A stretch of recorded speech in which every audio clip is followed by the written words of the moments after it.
Everyone complains about New York City being a very expensive city, but it's interesting how the number of tourists never reduces in this city. Anyways, that's a story to be discussed along the line.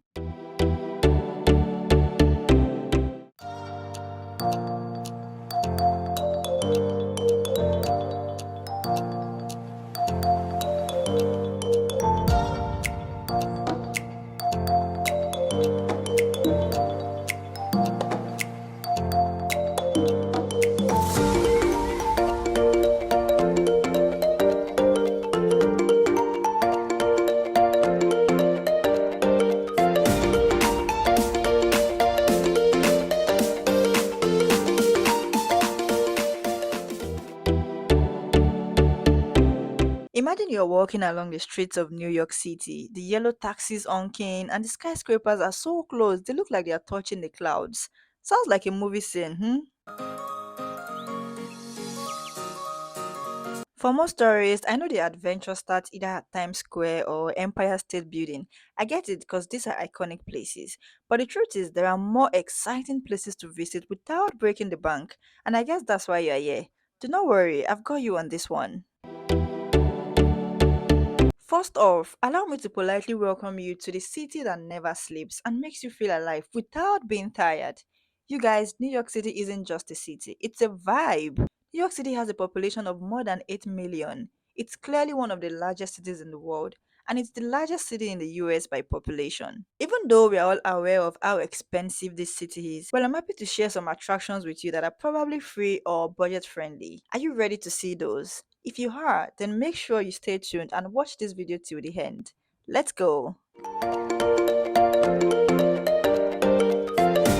You probably don't need a visa to travel to China, as you would find New York City's Chinatown in the heart of lower Manhattan. Do not forget that New York City has several Chinatowns, including those in Queens and Brooklyn. This one in Manhattan is literally the oldest and best known Chinatown. You could spend about 5 hours in this neighborhood. You'd find a lot of Chinese restaurants, shopping outlets, and fresh food stores here. The fact that it is called Chinatown doesn't mean everything or every store is Chinese. I found Mexican restaurants, Indian stores, Japanese restaurants, and lots more. You definitely want to take a stroll and inhale the power of its busy streets.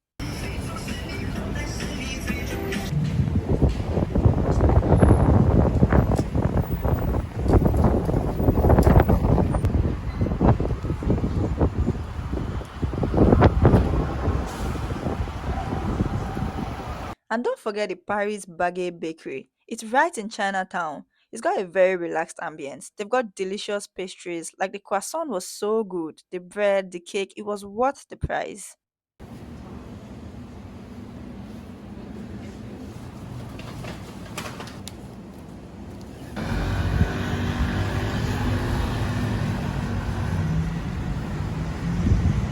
While you're still having a great time in Manhattan, you might want to walk past the Chinatown, and if you do, you stumble upon Foley Square, where you'll find the US Courthouse. It's a must for architecture lovers or anyone who enjoys touristy historic landmarks in the US. Do not also forget to admire the Manhattan Municipal Building. It's just down the street. Many movies have been filmed at this building, and it was also featured in a music video by Eminem. Take your time to admire these buildings. That's if you have enough time to spend.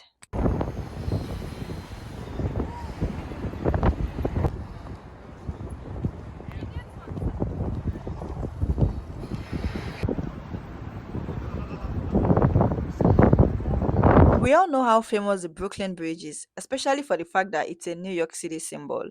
Walking across the bridge is a vibe, but it's gonna be a very long walk because as soon as you start walking across the bridge, you'd feel like you're seeing the whole of the bridge already. But in reality, you haven't even gotten anywhere. I mean, I spent about 12 minutes only to get to the middle. I couldn't even walk across the whole bridge, and it was really, really windy. So, if you're not relatively fit, I wouldn't recommend walking across this bridge during winter. But the good thing is, you'll get great views of Manhattan and Brooklyn at whichever time of the day you choose to visit.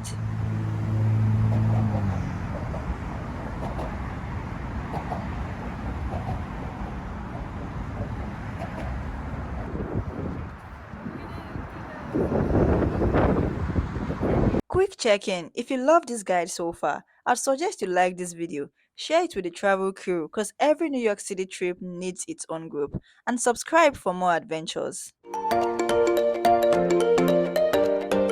Would you consider yourself a graffiti artist?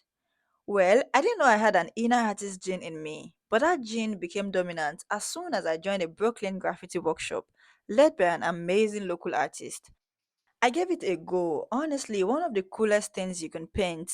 Literally paint for yourself. It was fun and perfect for beginners. Trust me, I hadn't touched spray paint in years. I had a very good instructor and he literally explained everything in detail.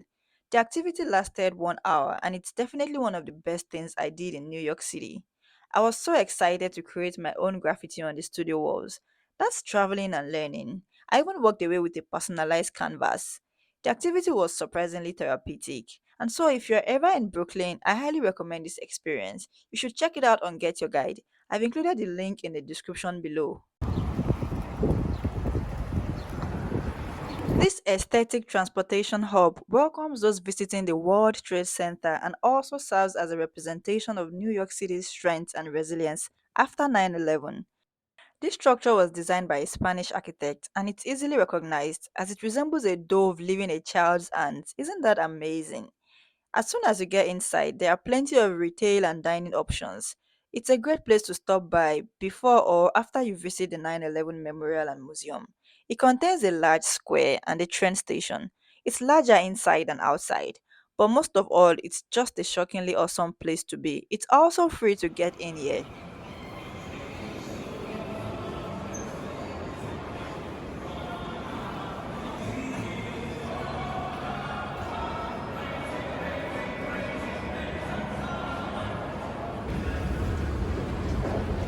And the next door to it, definitely Joe's Pizza. If you have not had their New York style pizza slice, then you've never really been to New York. There's enough crust for you to enjoy.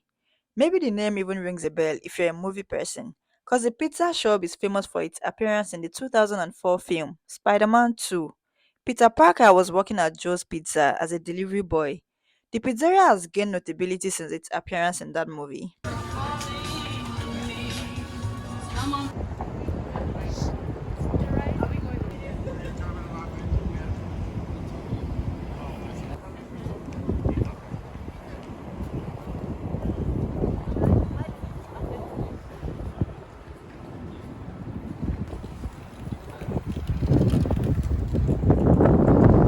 Next up is the Staten Island Ferry.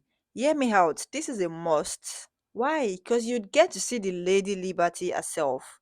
The Statue of Liberty all up and close and personal. It's like she stands there telling you you don't have to spend a lot of dollars to see me. And the good thing about this ferry ride is the cost. It's absolutely free.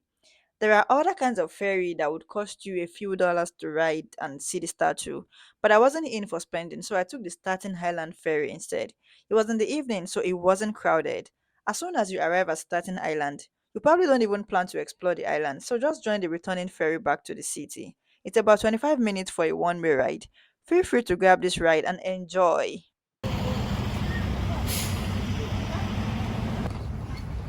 Now let's talk about Starscape by Genesis. Genesis House and Ethan partnered to create Starscape. It's an immersive installation inspired by the Korean celebration of the winter solstice. You definitely have to explore the wonders of the cosmos on the longest night of the year, told by the sights and sounds of light. This makes you feel like you're in space. And the show lasts for about 10 to 15 minutes, but I promise you will love it. And the good thing about this experience, bro, it's free. You don't have to pay a dime.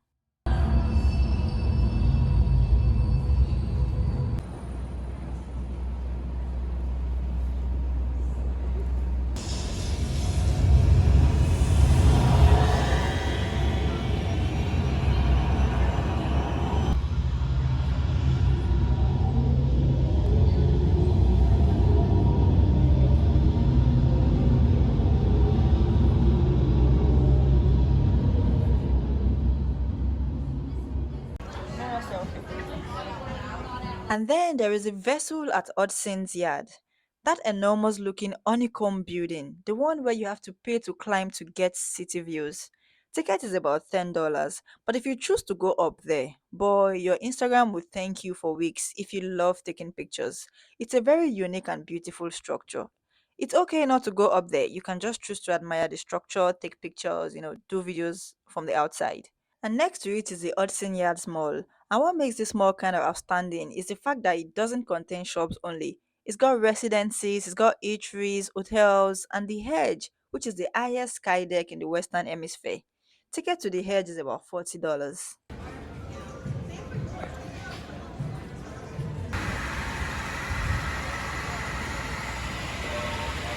Let's not forget the Empire State Building. Like, who would literally visit New York City without seeing the Empire State Building?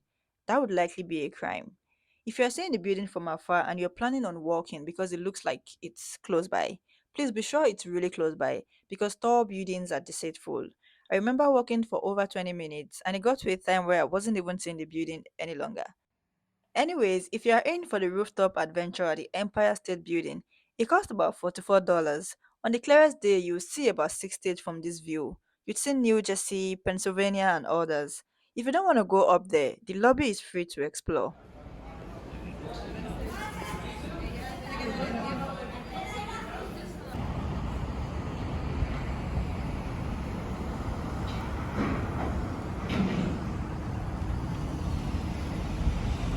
As you approach the 57th Street, you would see the Louis Vuitton flagship store, disguised as a stack of luggage trunks, modeled after the brand's trunks. The brand concealed its under renovation New York flagship store with a luggage facade and relocated to a temporary store just around the corner. Real metal details were used to cover the facade. Feel free to explore the temporary store. It features a cafe, chocolate shop, and exclusive collection.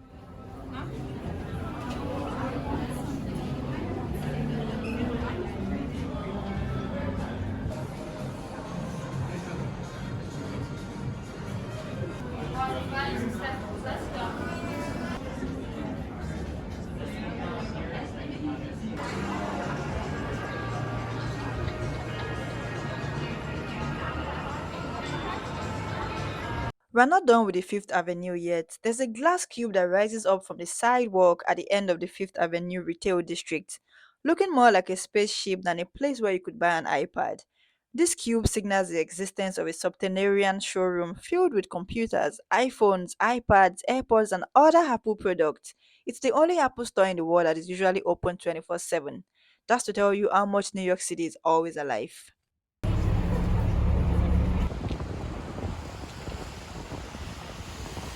This has to be one of the most beautiful Nigerian restaurants I have found abroad.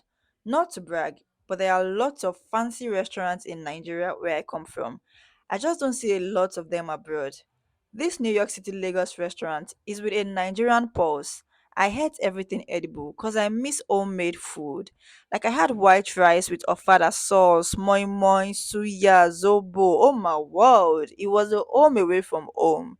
And they do not just serve West African dishes, but also American flavor. And when it's about 11 p.m., the kitchen closes and it turns into a lively lounge and club. I have saved the best for the last, and that's the famous Times Square. Times Square is a major commercial intersection and a tourist destination and a neighborhood in the Midtown Manhattan section of New York City. It is formed by the junction of Broadway, 7th Avenue, and 42nd Street. And when they say New York City never sleeps, I presume it's the Times Square that never sleeps. It gets busy every time, and the traffic jams here. It's like Lagos traffic. That's a story for another day. Remember, your trip to New York City isn't complete without seeing the Times Square. You would feel like you're in a movie, but anything you spend your money on in Times Square is most likely doubled in price. So keep in mind how pricey it can be here.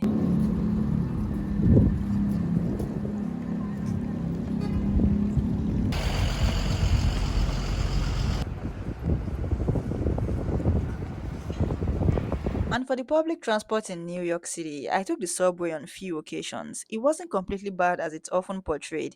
I didn't get to see so many buses, but subways were like the major things. It's pretty fast for moving around, and you can just make payment by tapping your card.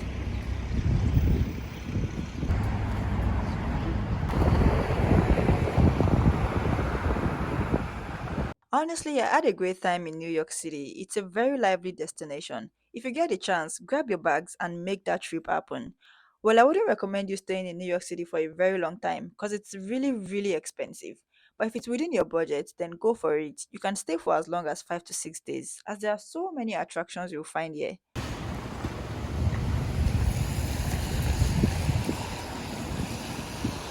Would you want your next trip planned by your favorite location? If you answered yes, then visit our website to select the service you want from us. And I can't wait to see you explore the world.